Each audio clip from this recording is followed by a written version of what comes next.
Townsville's Deputy Mayor is not confident that the majority of local residents understand the full impact of the city's port expansion. The expansion is planning to reclaim approximately 100 hectares of land that will accommodate for an increase in export and import facilities.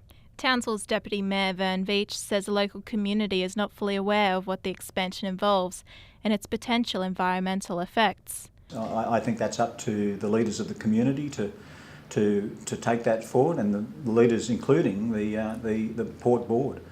So, I feel that there has to be a leadership issue here.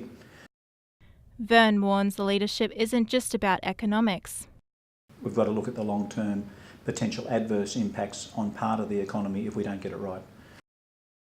Vern says the development needs to ensure that it is a localised effect. We are responsible in the way that we develop in the area, particularly with the built environment, and that we look after the natural environment and do it sympathetically. And the environmental cost today, we're paying it tomorrow. The Townsville Port has 3 separate developments, including the almost completed Inner Harbour expansion, which is home to the new cruise ship terminal, the port expansion project that will house an additional 6 berths, and the City Port Precinct that will be on the banks of Ross Creek. Dredging of almost 10 million cubic metres would be required for the Outer Harbour port expansion project. Just under half of the dredged soil will be collected and used to reclaim 100 hectares of land required to build the berths. The remaining dredged seabed will be moved to an appropriate sea site. Local environmental activist group Act Now protested on the 9th of April to raise awareness of the dangers surrounding the required dredging for the project. Act Now's president Jonathan Bester says although some expansions are required, Townsville's port does not need to be developed. 2 of the biggest coal terminals in the world in Queensland, plus 6 smaller ones. It's ridiculous. It's overkill, and it's in the middle of our Great Barrier Reef World Heritage Area. It shouldn't be happening. Stated on the Port of Townsville website, the port expansion project will accommodate for an anticipated trade volume increase that is set to triple in the next 20 years. Expansion will allow for this expected growth by 2040.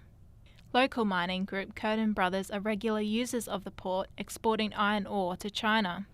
Employee of the local company Rob Perkins says they'll be pleased when the Port Authority develops the deepwater berths. That'll mean we can bring bigger ships in to take our iron ore to China, and that'll reduce our freight costs. Although the expansion is a good idea, Perkins says that more consultations regarding the order of developing would have been better. I wish they would have gone about it the other way around and done the deep water ports out the front before they did the inner berths, but that's life. An environmental impact statement is currently underway and is due for completion in the 3rd quarter of 2014. This is Judith Aisthorpe for JCNN.